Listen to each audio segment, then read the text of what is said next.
Indian eco का chapter number 1 है, Indian economy on the eve of independence. इसमें फटाफट से देखते हैं रिवीजन में क्या क्या हमें रिवाइज करना है। सबसे पहले इसमें टॉपिक आता है ब्रिटिशर रूल या कॉलोनियल रूल। ब्रिटिशर के रूल के टाइम पे हमारी इंडियन इकोनॉमी कैसी थी। इसमें सबसे पहला टॉपिक हमारा आता है before the advent of britisher rule Indian economy was. मतलब ब्रिटिशर या कॉलोनियल रूल आने से पहले इंडियन इकोनॉमी कैसी थी।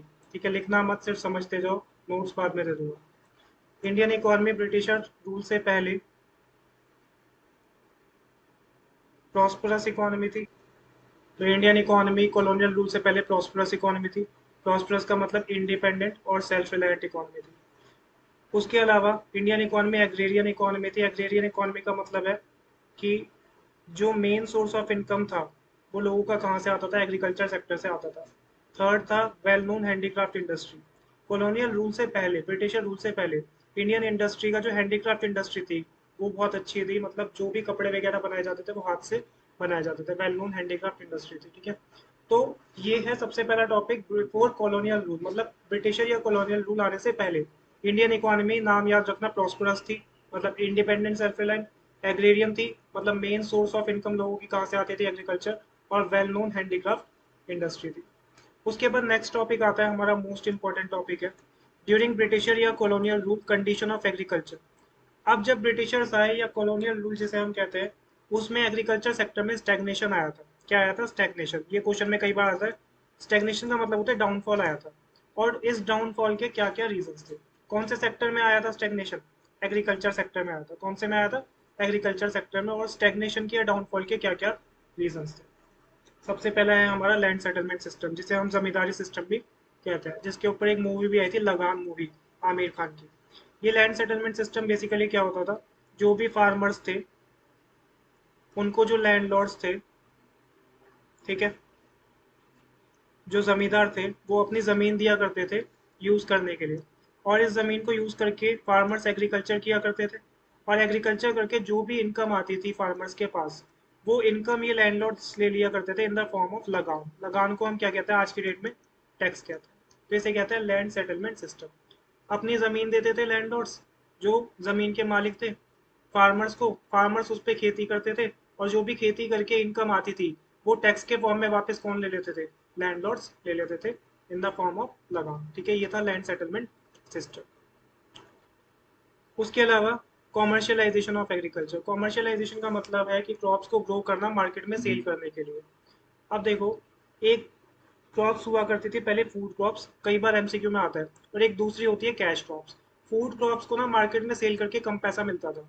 तो ब्रिटिशर्स ने क्या कहा कि आप फूड क्रॉप्स को कम करो प्रोडक्शन, और कैश क्रॉप्स का प्रोडक्शन क्या करो, बढ़ा दो। कैश क्रॉप्स का प्रोडक्शन बढ़ेगा तो उसको मार्केट में क्या करेंगे? सेल करेंगे। मार्केट में क्या करेंगे? सेल करेंगे। और सेल करके पैसा आएगा, अल्टीमेटली फार्मर से पैसा फिर कौन ले लेगा? जमींदार ले लेंगे इन द फॉर्म ऑफ लगान या टैक्स।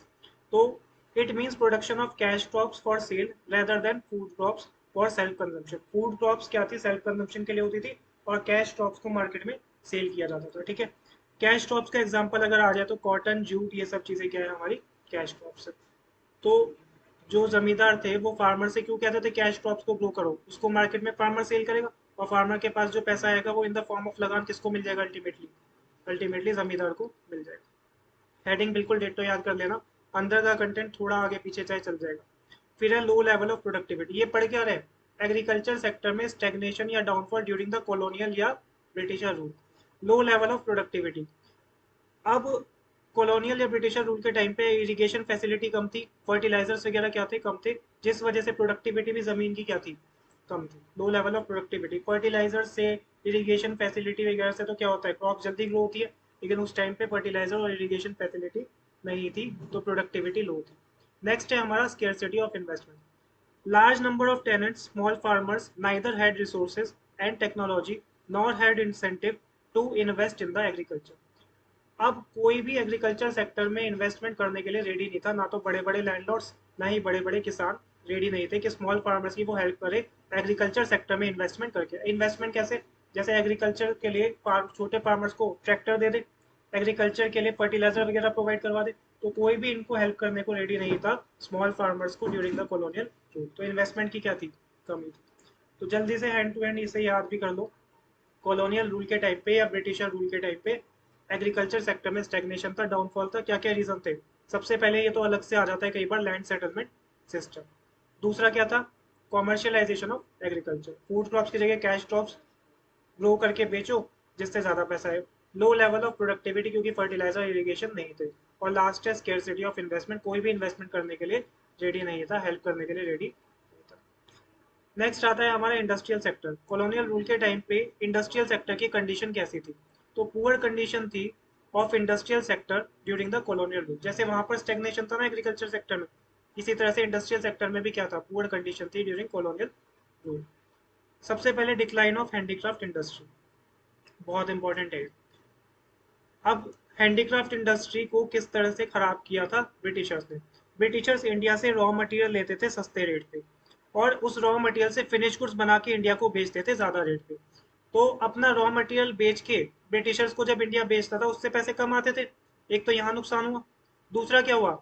जब फिनिश गुड्स ब्रिटिशर बना के इंडिया में बेच रहे हैं तो वो खरीदेगा इंडिया, उसमें भी ज्यादा पैसा देना पड़ता था। तो बेच के पैसा कम आया और खरीद के पैसा ज्यादा देना पड़ा। इसे हम कई बार पेपर में आता है डुअल फोल्ड पॉलिसी भी कहते हैं, dual fold policy of britisher या कॉलोनियल। तो ध्यान रखना, हैंडीक्राफ्ट इंडस्ट्री में डिक्लाइन कैसे हुआ?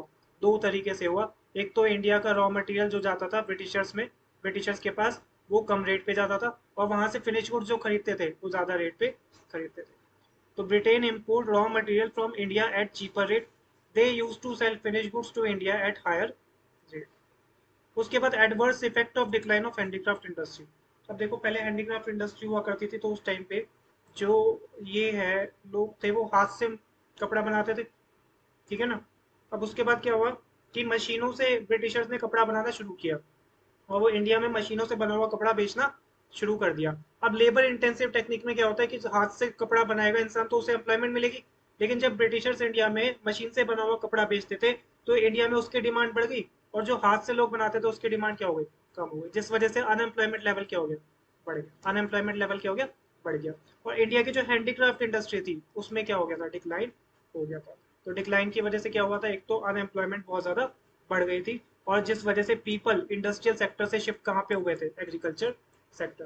क्योंकि इंडस्ट्रियल सेक्टर में अब सारा का सारा जो कपड़े थे, क्लोथ्स थे, वो कहाँ से आते थे? ब्रिटिशर से आते थे, ब्रिटेन से आते थे। इंडिया में क्या हुआ? प्रोडक्शन हैंडीक्राफ्ट इंडस्ट्री का खत्म हो गया उस वजह से। तो लोगों की अनएम्प्लॉयमेंट लेवल बढ़ गई, और अनएम्प्लॉयमेंट जब इंडस्ट्रियल सेक्टर में बढ़ा तो लोग कहाँ शिफ्ट हो गए? इंडस्ट्रियल सेक्टर से शिफ्ट हो गए एग्रीकल्चर सेक्टर। नेक्स्ट है import of finish goods. Indian handicraft goods could not me compete with the foreign machine made goods. Definitely अगर हमसे कोई कहे कि हाथ से बने हुए कपड़े खरीदो या मशीन से बने हो, तो हम कौन से प्रेफर करेंगे? मशीन से बने हो, क्योंकि मशीन के ज़्यादा अच्छे बने हुए होते हैं। Therefore import from foreign increased and handicraft industry demand decrease. India का जो इम्पोर्ट था वो बढ़ गया था ब्रिटेन से, और हैंडीक्राफ्ट इंडस्ट्री इंडिया की डिक्लाइन हो गई थी। दूसरा है इम्पोर्ट ऑफ फिनिश गुड्स। तीसरा है lack of capital goods industry. Capital goods क्या होता है? अकाउंट्स में फिक्स्ड एसेट होते हैं ना, वही समझना। इको में क्या होता है? Capital goods. एक ऐसे गुड्स जो हमें हेल्प करते हैं इन the production of other goods. जैसे कि हमने मशीनरी खरीदी, तो मशीनरी हमें हेल्प करती है in the production of other goods, तो उसे हम कहते हैं capital goods. Capital goods refers to those industries which help in the production of other goods. जैसे कि मशीनरी या टूल्स इक्विपमेंट, ये सब क्या होगा? हमारा कैपिटल गुड्स कहलाए। उसकी भी कमी थी during the colonial rule. During British rule, there was hardly any capital goods to promote industrialization in the India. Low contribution of GDP. Next point आता है GDP में, ग्रॉस डोमेस्टिक प्रोडक्ट में industrial sector का जो contribution था वो भी बहुत कम था during the colonial rule. Last आता है limited role of public sector. Public sector का रोल सिर्फ और सिर्फ पावर जनरेशन कम्युनिकेशन तक था, बाकी सारा का सारा किसके हाथ में दे रखा था? प्राइवेट सेक्टर के हाथ में दे रखा था। तो अगर आ जाए कि कॉलोनियल या ब्रिटिशर रूल के टाइम पे हैंडीक्राफ्ट इंडस्ट्री की क्या सिचुएशन थी, तो पहला क्या आएगा? पहला आएगा हमारा decline of handicraft industry. Decline कैसे किया? इंडिया रॉ मटेरियल ब्रिटिशर्स को बेचता था कम रेट पे, ठीक है, और वहां से फिनिश गुड्स लेता था, बने हुए कपड़े लेता था हाई रेट पे। दो तरह से नुकसान, ठीक है। दूसरा, adverse effect of decline of handicraft industry. दो तो हैंडीक्राफ्ट इंडस्ट्री से पॉइंट याद हो जाएंगे, एक तो हैंडीक्राफ्ट इंडस्ट्री डिक्लाइन और दूसरा उसका एडवर्स इफेक्ट। एडवर्स इफेक्ट क्या आया कि अनएम्प्लॉयमेंट बढ़ गई इंडस्ट्रियल सेक्टर में, जिस वजह से लोग कहाँ ट्रांसफर हो गए? इंडस्ट्रियल सेक्टर से एग्रीकल्चर सेक्टर में शिफ्ट हो गए।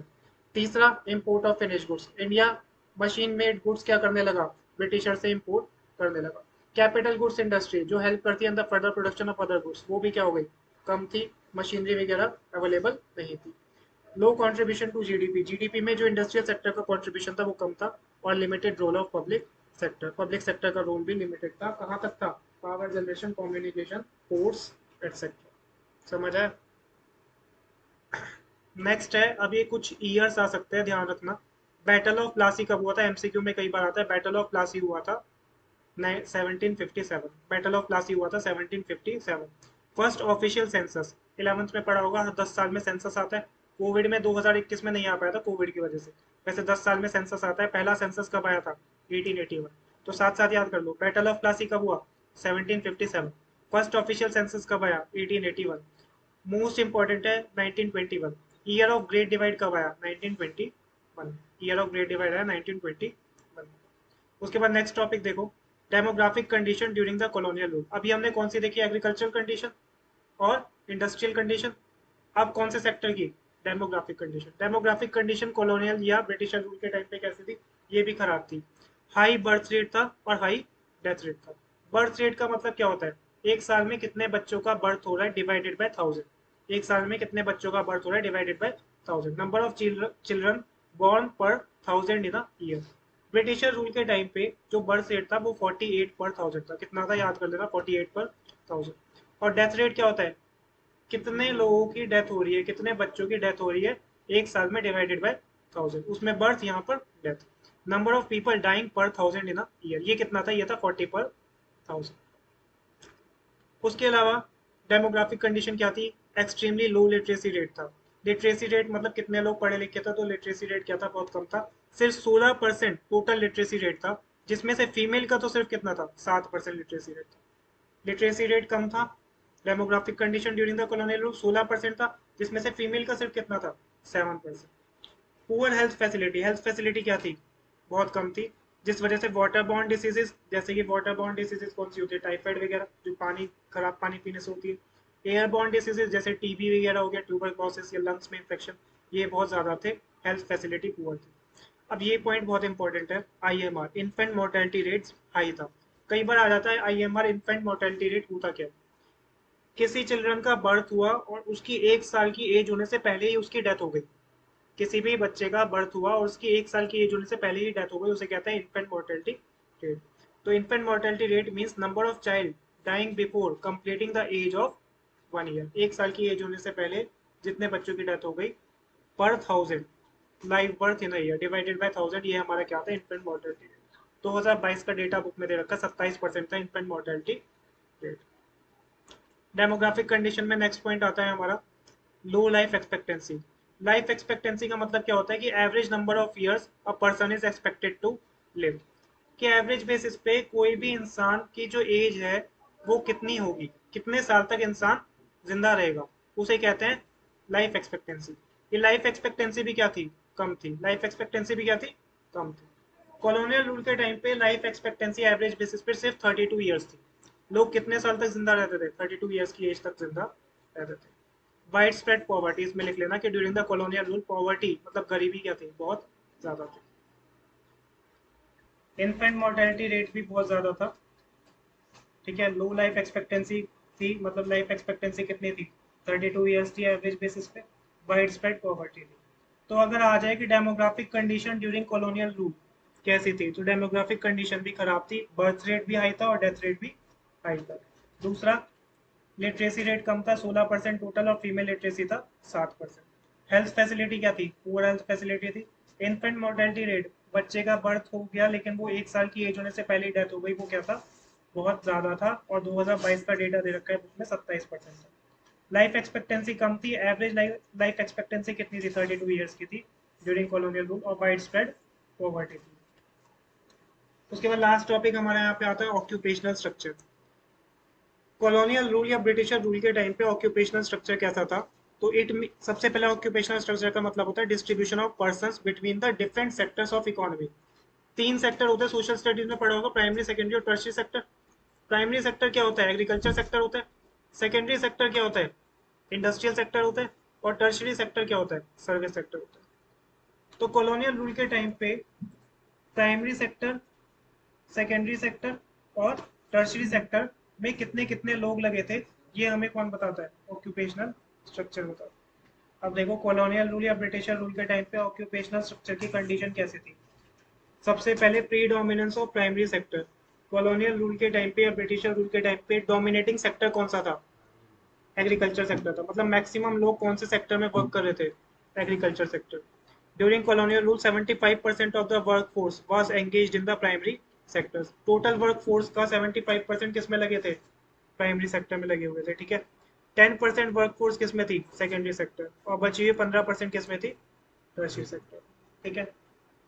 उसके बाद इसके ऊपर सैंपल पेपर में एक क्वेश्चन दे रखा था कि ऑक्यूपेशनल स्ट्रक्चर में ना रीजनल वेरिएशन था during the colonial rule. Occupational structure में क्या था, रीजनल वेरिएशन था ड्यूरिंग द कॉलोनियल रूल। तो रीजनल वेरिएशन कैसे था कि जो आंध्र प्रदेश, केरला, कर्नाटका, महाराष्ट्र और वेस्ट बंगाल, आंध्र प्रदेश, केरला, कर्नाटका, महाराष्ट्र, वेस्ट बंगाल, यहाँ पर हमारा एग्रीकल्चर सेक्टर, देखो यहाँ पर आंध्र प्रदेश, केरला, कर्नाटका, महाराष्ट्र, वेस्ट बंगाल में एग्रीकल्चर सेक्टर में वर्कफोर्स कम थी, और इंडस्ट्रियल और सर्विस सेक्टर में क्या थी, इंडस्ट्रियल और सर्विस सेक्टर में वर्कफोर्स ज़्यादा थी। जबकि उड़ीसा, पंजाब और राजस्थान में उल्टा था, यहाँ पे एग्रीकल्चर सेक्टर में वर्कफोर्स ज़्यादा थी और इंडस्ट्रियल और सर्विस सेक्टर में वर्कफोर्स क्या थी, कम थी। तो ध्यान रखना अगर आ जाए कि कॉलोनियल रूल के टाइम पे रीजनल वेरिएशन थी या रीजनल डिफरेंस था, तो स्टेट्स याद कर लेना, आंध्र प्रदेश, केरला, कर्नाटका, महाराष्ट्र और वेस्ट बंगाल। इसमें एग्रीकल्चर सेक्टर में लोग कम थे और सेकेंडरी और टर्शियरी सेक्टर में लोग वर्कफोर्स ज़्यादा थे। कोई एक याद कर लो, दूसरा तो उल्टा बना के लिख दोगे ना। उसके अलावा उड़ीसा, पंजाब और राजस्थान, इसमें क्या था, एग्रीकल्चर सेक्टर में वर्कफोर्स ज़्यादा थी और इंडस्ट्रियल और सर्विस सेक्टर में वर्कफोर्स कम लगी हुई थी। मैक्रो इकोनॉमिक्स में चैप्टर नंबर 1 में हमारा एक कंसेप्ट आता है, circular flow of income. Most important है, लगभग हर बार पेपर में आता है। पहले मैं समझा देता हूँ सर्कुलर फ्लो ऑफ इनकम होता क्या है। सर्कुलर फ्लो ऑफ इनकम में हमारे दो सेक्टर होते हैं, पहला सेक्टर होता है हाउस होल्ड और दूसरा सेक्टर होता है हमारा forms. Circular flow of income में कितने सेक्टर होते हैं, दो सेक्टर होते हैं, पहला हाउस होल्ड और दूसरा फॉर्म्स। हाउस होल्ड फॉर्म को फैक्टर सर्विसेज देती है, लैंड, लेबर, कैपिटल और ऑन्टरप्रेन्योरशिप। चार चीजें देती है, लैंड, लेबर, कैपिटल और ऑन्टरप्रेन्योरशिप देती है factor services house hold form को। फर्म उसके बदले इनको फैक्टर पेमेंट करता है। फर्म क्या करती है, हाउस होल्ड को इसके बदले फैक्टर पेमेंट करती है। तो सबसे पहले हाउस होल्ड फर्म को फैक्टर सर्विसेज देता है और फर्म हाउस होल्ड को क्या करती है, फैक्टर पेमेंट। फैक्टर पेमेंट में क्या क्या आता है, जमीन के बदले रेंट पे करेंगे, लेबर के बदले वेजेस पे करेंगे, कैपिटल के बदले इंटरेस्ट ऑन कैपिटल और एंटरप्रेन्योरशिप के बदले क्या देंगे, प्रॉफिट्स। समझा। उसके बाद यहाँ पर फर्म ने हाउस होल्ड को फैक्टर पेमेंट कर दी तो हाउस होल्ड के पास पैसा आया। इंडिविजुअल अब ये पैसा क्या करता है, खर्च करता है। अब ये पैसा क्या करता है, खर्च करता है, वापस देता है फर्म को, जिसे कहते हैं कंजम्पशन एक्सपेंडिचर, जिसे क्या कहते हैं, कंजम्पशन एक्सपेंडिचर। अब ये पैसा फर्म को देता है और फर्म इसके बदले क्या देती है, गुड्स एंड सर्विसेज। फर्म इसके बदले क्या देती है, गुड्स एंड सर्विसेज। तो कैसे चलता है ये सर्कुलर फ्लो हमारा, सबसे पहले हाउस होल्ड फर्म को सर्कुलर फ्लो ऑफ इनकम में देती है फैक्टर सर्विसेज। फैक्टर सर्विसेज में आता है लैंड, लेबर, कैपिटल और एंटरप्रेन्योरशिप। फर्म हाउस होल्ड को इसके बदले करती है फैक्टर पेमेंट। फैक्टर पेमेंट में क्या क्या आता है, rent, wages, interest on capital और प्रॉफिट्स, ठीक है। उसके बाद क्या होता है, हाउस होल्ड के पास पैसा है आता है, हाउस होल्ड क्या करता है, consumption expenditure. House hold firm को पैसा देता है और फर्म इसके बदले हाउस होल्ड को क्या बना के देती है, गुड्स या सर्विसेज देती है, गुड्स या सर्विसेज। तो 1, 2, 3 एंड 4 ये हमारा चलता है सर्कुलर फ्लो ऑफ इनकम, ठीक है। तो ध्यान रखना ये होता है हमारा सर्कुलर फ्लो ऑफ इनकम। अब कई बार हमारा आ जाता है faces of circular flow of income. अब नेक्स्ट आता है हमारा faces of circular flow of income.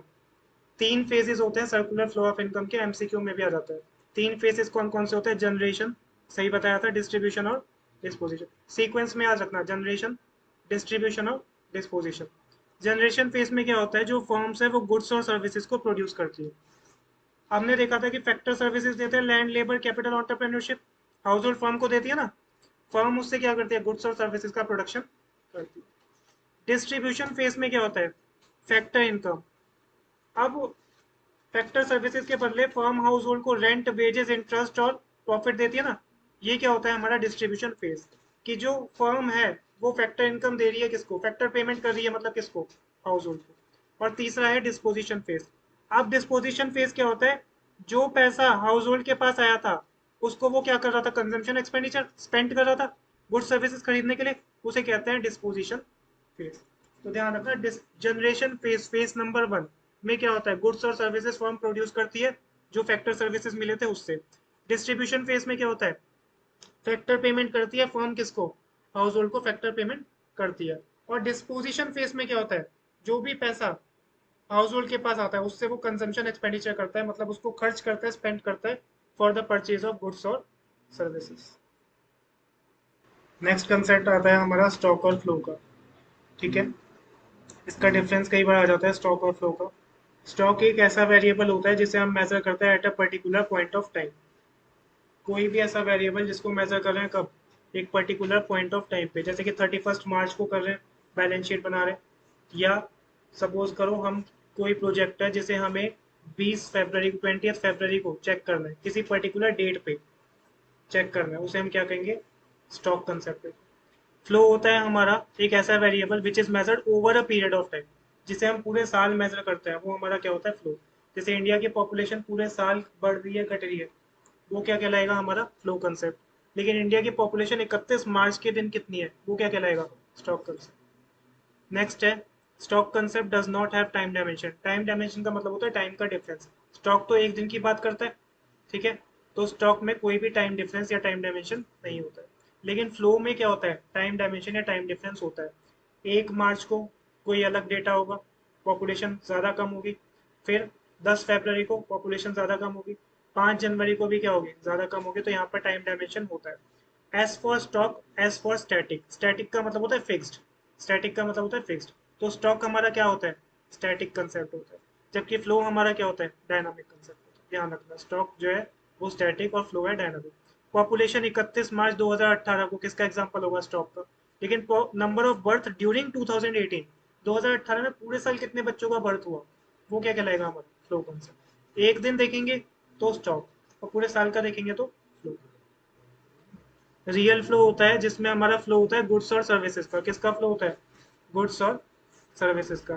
ठीक है, और मनी फ्लो होता है जिसमें हमारा फ्लो किसका होता है, मनी का होता है। रियल फ्लो में किस चीज का फ्लो होता है, गुड्स का या सर्विसेज का। जैसे बार्टर सिस्टम में एक गुड्स के बदले दूसरा गुड्स दे रहे हैं, ठीक है, हम किसी से लेकिन अगर पैसा एक्सचेंज कर रहे हैं या गुड्स के बदले पैसा ले रहे हैं, तो वो हमारा फ्लो ऑफ मनी क्या कहलाता है, मनी फ्लो कहलाता है। सपोज तो हमने 500 के नोट जो है वो 500 का नोट खुला करवाया, 10-10 के नोट लिया, तो वो क्या होगा, मनी का फ्लो।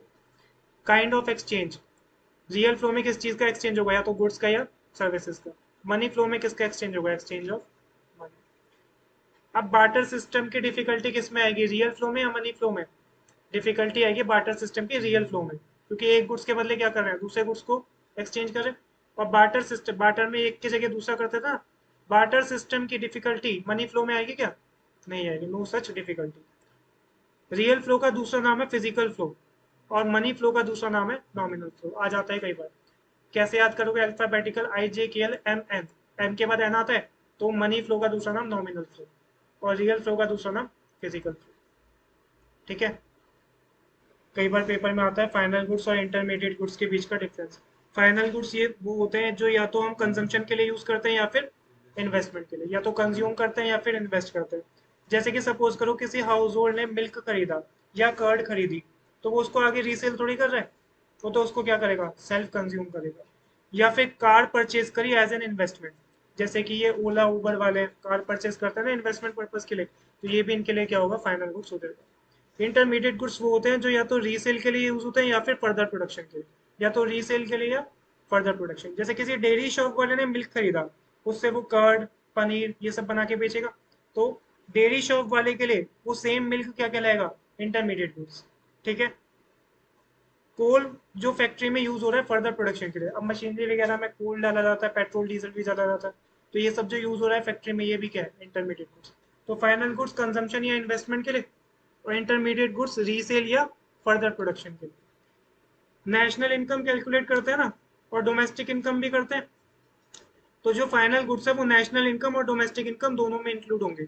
जब नेशनल इनकम कैलकुलेट करेंगे तो दोनों में इंक्लूड होगा डोमेस्टिक इनकम और नेशनल इनकम दोनों में फाइनल गुड्स इंक्लूड होंगे, लेकिन इंटरमीडिएट गुड्स ना तो नेशनल इनकम निकालते टाइम इंक्लूड होगा और ना ही ये डोमेस्टिक इनकम निकालते टाइम इंक्लूड होगा। तो अगर आ जाए कि फाइनल गुड्स या इंटरमीडिएट गुड्स में से कौन सा गुड्स ऐसा है जो कि नेशनल इनकम या डोमेस्टिक इनकम निकालते टाइम इंक्लूड होता है, तो कौन सा है फाइनल गुड्स, इंटरमीडिएट नहीं होता। रेडी टू यूज हमारे लिए कौन सा होगा, फाइनल गुड्स है, लेकिन उसमें हम कुछ वैल्यू एडिशन करेंगे। इंटरमीडिएट गुड्स है, मिल्क से कर्ड बना रहे हैं या पनीर बना रहे हैं तो फर्दर प्रोडक्शन करेंगे, तो ready to use intermediate goods नहीं होता है। एक प्रोडक्शन बाउंड्री होती है, कई बार एमसीक्यू आ जाता है, प्रोडक्शन बाउंड्री जो गुड्स क्रॉस कर गए हैं वो फाइनल गुड्स, और जो प्रोडक्शन बाउंड्री के अंदर ही है गुड्स वो हमारे क्या कहलाते हैं, इंटरमीडिएट गुड्स। देखो एक प्रोडक्शन बाउंड्री होती है, अगर हमारे ये प्रोडक्शन बाउंड्री है, इसके अंदर हमारे गुड्स हैं तो क्या कहलाएंगे, ये हमारे इंटरमीडिएट गुड्स। लेकिन इस प्रोडक्शन बाउंड्री को क्रॉस कर गया, इस प्रोडक्शन बाउंड्री को क्रॉस कर गया तो क्या बन जाएंगे, फाइनल गुड्स। समझ आया, ठीक है। एक ये देख लो, कई बार आता है जीडीपी डिफ्लेटर। जीडीपी डिफ्लेटर का हमारा फॉर्मूला होता है nominal GDP divided by real GDP into 100। कैसे याद रखोगे, N for nominal, N for numerator, numerator में क्या आएगा, nominal divided by real GDP into 100। MCQ में भी कई बार आता है और वैसे भी क्वेश्चन पूछ लेते हैं। जीडीपी डिफ्लेटर का दूसरा नाम क्या है, price index. Nominal GDP divided by real GDP into 100 percentage में आंसर आ गया। एक मनी के चैप्टर में था measures of money supply, money supply के measures M1 M2 M3 M4, कई बार आ जाता है। मनी सप्लाई के चार मेजर्स हैं, M1 M2 M3 और M4। M1 में क्या क्या आता है, currency and coins with public, plus demand deposit with commercial bank, plus other deposit with RBI. जितने भी करेंसी और कॉइन्स है पब्लिक के पास उसमें प्लस कर दो, जितने भी डिमांड डिपॉजिट है किसके, कॉमर्शियल बैंक, उसमें अदर डिपॉजिट विद आरबीआई क्या कर दो, प्लस कर दो, तो हमारा क्या आ जाएगा, M1 आ जाएगा। समझ आया। उसके बाद M2 में क्या आता है, M1 के अंदर saving deposit with post office saving bank add कर दो। कौन से वाले deposit, saving deposit with post office saving bank M1 में ऐड कर दो तो क्या आ जाएगा, M2। M3 में M1 के अंदर ऐड कर दो net time deposit with bank. यहाँ पर ना कुछ बच्चे M2 कर देते हैं, M2 नहीं, M3 के लिए भी किस में ऐड करना है, M1 में। M1 में क्या ऐड कर दो, net time deposit with bank, तो हमारा क्या आ जाएगा, M3। M4 के लिए M3 से स्टार्ट करेंगे, यहाँ पर M1 नहीं है। M4 के लिए किस में ऐड करेंगे, M3 में। M3 में क्या ऐड करेंगे, यहाँ पे था saving deposit with post office saving में, सेविंग था, यहाँ पर सेविंग की जगह लिख दो total, total deposit with post office saving. Difference समझ रहा है, सेविंग की जगह क्या हो जाएगा, total deposit with post office saving में एक्सक्लूडिंग एनएससी। एनएससी होता है नेशनल सेविंग सर्टिफिकेट, इसे छोड़ के। तो M1 M2 M3 M4 में एक तो ये मेजर्स ऑफ मनी सप्लाई होते हैं, और कई बार इस पे प्रैक्टिकल क्वेश्चन भी आ जाता है कि प्लस करके बताओ कि M1 में क्या क्या आएगा, जैसे हैंड टू हैंड याद कर लो। इसके बाद मनी में एक नेक्स्ट टॉपिक आता है functions of money. Next topic क्या आता है, फंक्शंस ऑफ मनी। दो तरह के फंक्शंस होते हैं, एक होता है प्राइमरी फंक्शन, एक होता है सेकेंडरी फंक्शन, ठीक है। प्राइमरी फंक्शन 2M होता है, मीडियम ऑफ एक्सचेंज और measure of value. Secondary function 2S होता है, स्टैंडर्ड ऑफ डेफर्ड पेमेंट और स्टोर ऑफ वैल्यू। तो ध्यान रखना फंक्शंस ऑफ मनी में प्राइमरी फंक्शन में क्या क्या होता है, मीडियम ऑफ एक्सचेंज, मनी को हम यूज कर सकते हैं किसी भी गुड्स को खरीदने के लिए, एक्सचेंज के लिए। दूसरा, प्राइमरी फंक्शन में क्या आता है, मेजर ऑफ वैल्यू। हर चीज की क्या होती है, एक वैल्यू होती है। जैसे कि सपोज करो हमने 1 kg वीट खरीदा, तो 1 kg का प्राइस हम पे कर देंगे। सेकेंडरी फंक्शन में आता है स्टैंडर्ड ऑफ डेफर्ड पेमेंट। अब देखो मनी को आज हमने क्रेडिट पे गुड्स खरीदे, 3 महीने बाद पेमेंट करनी है, तो हमने पेमेंट को अपने 3 महीने क्या कर दिया, डेफर या डिले कर दिया, उसे कहते हैं स्टैंडर्ड ऑफ डेफर्ड पेमेंट। और स्टोर ऑफ वैल्यू, मनी को हम स्टोर भी कर सकते हैं या तो कैश के फॉर्म में या फिर बैंक अकाउंट्स या एफडी वगैरह के फॉर्म में। तो मनी के चार फंक्शन है, मनी एंड बैंकिंग में मनी वाला पार्ट, ये मनी वाला पार्ट है मनी एंड बैंकिंग चैप्टर का। कॉमर्शियल बैंक्स के क्या क्या फंक्शंस है, कॉमर्शियल बैंक के प्राइमरी फंक्शन में आता है एक एक्सेप्टिंग डिपॉजिट और एक advancing of loan. Commercial bank public से पैसा लेता है, ठीक है, उसे कहते हैं एक्सेप्टिंग डिपॉजिट। और पब्लिक को कॉमर्शियल बैंक क्या करता है, पब्लिक को लोन देता है, उसे हम कहते हैं एडवांसिंग ऑफ लोन। तो प्राइमरी फंक्शन दो है, एक्सेप्टिंग डिपॉजिट और advancing of loan. Accepting deposit में ये सब लिखने की जरूरत नहीं है कितने टाइप के डिपॉजिट होते हैं, सिर्फ इतना लिखना कि commercial bank use to accept deposit from the public, ठीक है। एडवांसिंग ऑफ लोन में commercial banks use to provide loan to the public या to the account holders. Secondary functions में अगर आ जाए कि कॉमर्शियल बैंक्स के, ये आरबीआई की बात नहीं हो रही, किसकी बात हो रही है? Commercial banks. कॉमर्शियल बैंक्स के सेकेंडरी फंक्शन में सबसे पहला है ओवरड्राफ्ट फैसिलिटी। ओवरड्राफ्ट फैसिलिटी क्या होती है? किसी के अकाउंट में 5 लाख रुपए है लेकिन उसे 6 लाख रुपए की पेमेंट करनी है और वो बिजनेस मैन है, उसका करंट अकाउंट है, तो वो 6 लाख की पेमेंट कर सकता है।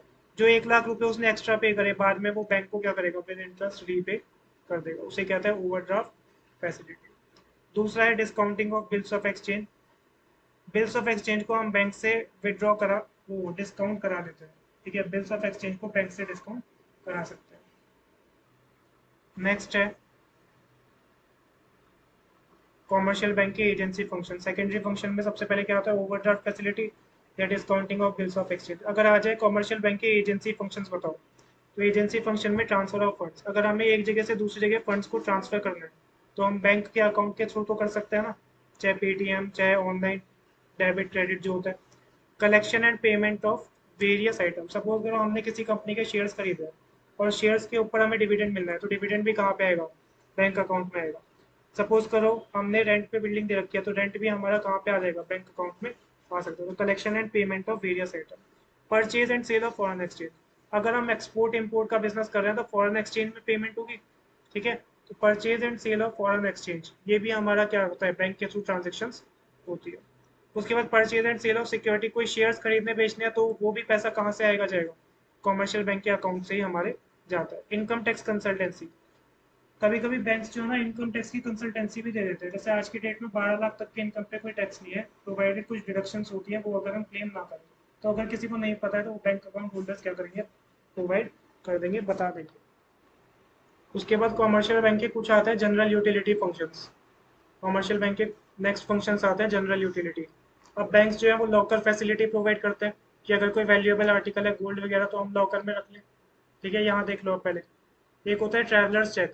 अगर हमें किसी को सपोज करो 3 करोड़ की पेमेंट करनी है, हम उसे कैश में करेंगे, दूर जाके करना है। सपोज को दिल्ली से बैंगलोर जाना है, तो हो सकता है कि 3 करोड़ रुपए बैग में से चोरी हो जाए, तो उसके लिए हम चेक लेके जाएंगे, तो चेक सेफ रहेगा, पॉकेट में रहेगा। उसे कहते हैं ट्रैवलर्स चेक, जिससे जो रिस्क ऑफ टेकिंग कैश है ड्यूरिंग द जर्नी वो क्या हो जाएगा? खत्म हो जाएगा। एक लेटर ऑफ क्रेडिट है।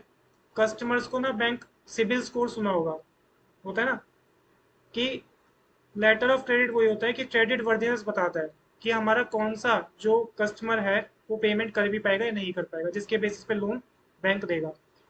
एक नेक्स्ट ये देख लेना, ये रहने देना, कलेक्शन ऑफ स्टैटिस्टिक्स। अब बैंक के पास डेटा होता है कि कौन से बिजनेस से कितना पैसा आ रहा है, सब बैंक्स के पास होता है। तो बैंक्स के पास पूरा का पूरा स्टैटिस्टिकल डेटा होता है जो जब भी गवर्नमेंट चाहे बैंक से कलेक्ट कर सकती है। तो ये है हमारे जनरल यूटिलिटी फंक्शन। अगर स्पेसिफिकली आ जाए कि जनरल यूटिलिटी फंक्शन बताओ, तो यही करेंगे। स्पेसिफिकली आ जाए कि कमर्शियल बैंक्स के एजेंसी फंक्शंस बताओ, तो एजेंसी वाले करेंगे। और अगर सिर्फ फंक्शंस ऑफ कमर्शियल बैंक है, आरबीआई की बात नहीं हो रही है, फंक्शंस ऑफ कमर्शियल बैंक है, तो कोई सा भी लिख देना इसमें से कोई। ठीक है, इसके बाद एक पॉइंट आता है मनी मल्टीप्लायर या क्रेडिट मल्टीप्लायर। मनी मल्टीप्लायर का फॉर्मूला होता है 1/LRR। एलआरआर का मतलब होता है legal reserve requirement. Legal reserve requirement. ये भी हमारा टॉपिक जो है मनी बैंकिंग का ही है, बैंकिंग का है। ठीक है, मनी मल्टीप्लायर या क्रेडिट मल्टीप्लायर आ जाए, इन्वेस्टमेंट मल्टीप्लायर नहीं, मनी मल्टीप्लायर या क्रेडिट मल्टीप्लायर आ जाएगा। फॉर्मूला होता है 1/LRR, लीगल रिजर्व रिक्वायरमेंट। अब देखो आरबीआई के फंक्शंस क्या क्या है। अभी तो कॉमर्शियल बैंक के पढ़े थे। अब रिजर्व बैंक, रिजर्व बैंक का दूसरा नाम क्या होता है? Central bank. रिजर्व बैंक का दूसरा नाम क्या होता है? Central bank. सबसे पहले होता है करेंसी अथॉरिटी और बैंक ऑफ इशू। इंडिया में करेंसी को इशू करने की अथॉरिटी किसके पास है? आरबीआई के पास है, सेंट्रल बैंक के पास, आरबीआई के पास। लेकिन 1 रुपी नोट और कॉइन्स, 1 रुपी नोट और कॉइन्स, इनको इशू करने की अथॉरिटी किसके पास है? Ministry of corporate affairs. किसके पास है? Ministry of corporate affairs. ध्यान रखना, रिजर्व बैंक जिसे सेंट्रल बैंक भी कहते हैं, उसके पास किस चीज की अथॉरिटी है? जो करेंसी है उसको इशू करने की। लेकिन 1 रुपी नोट जो आज की डेट में नहीं चलता, और कॉइन्स, इसके अथॉरिटी किसके पास है? इसकी अथॉरिटी है आरबीआई के पास। Good evening. नेक्स्ट है हमारा बैंकर टू द गवर्नमेंट। अब देखो हम लोग जो कस्टमर्स होते हैं वो अपना पैसा कहाँ पे जमा करते हैं? कॉमर्शियल बैंक में। कॉमर्शियल बैंक अपना पैसा कहाँ पे डिपॉजिट करती है? आरबीआई। कॉमर्शियल बैंक अपना पैसा कहाँ पे डिपॉजिट करता है? आरबीआई में। तो गवर्नमेंट के जो अकाउंट्स होते हैं ना बेसिकली, वो भी किसके पास होते हैं? आरबीआई के पास होता है। गवर्नमेंट के अकाउंट्स भी किसके पास होते हैं? आरबीआई के पास होता है। कॉमर्शियल बैंक के पास नहीं होता है। कॉमर्शियल बैंक के पास अकाउंट होल्डर्स के अकाउंट्स होते हैं, बाकी गवर्नमेंट के अकाउंट और जो भी कॉमर्शियल बैंक है उनके अकाउंट्स किसके पास होते हैं? Reserve bank of India. Next है बैंकर्स बैंक एंड सुपरवाइजर। जितने भी कॉमर्शियल बैंक है उनको सुपरवाइज कौन करता है? उनको सुपरवाइज करता है सेंट्रल बैंक या आरबीआई। कॉमर्शियल बैंक को सुपरवाइज कौन करता है? इंस्ट्रक्शंस कौन देता है? आरबीआई देता है। एक नेक्स्ट है controller of money supply and credit. Controller of money supply and credit का मैंने पॉइंट कहाँ पे बता दिया था? जब एक्सेस डिमांड डेफिशिएंट डिमांड का बताया था ना, कि एक्सेस डिमांड को कैसे कंट्रोल करें, डेफिशिएंट डिमांड को कैसे कंट्रोल करें, बताया था ना। Repo rate, bank rate, reverse repo rate, ठीक है, legal reserve requirement, CRR, SLR, वो सारा का सारा सेम यहाँ पे आ जाएगा, वहां से रिवीजन कर लेना। समझ आया? तो कंट्रोलर ऑफ आरबीआई क्या करता है? मनी और क्रेडिट सप्लाई को कंट्रोल करता है, उसमें ये सारे पॉइंट्स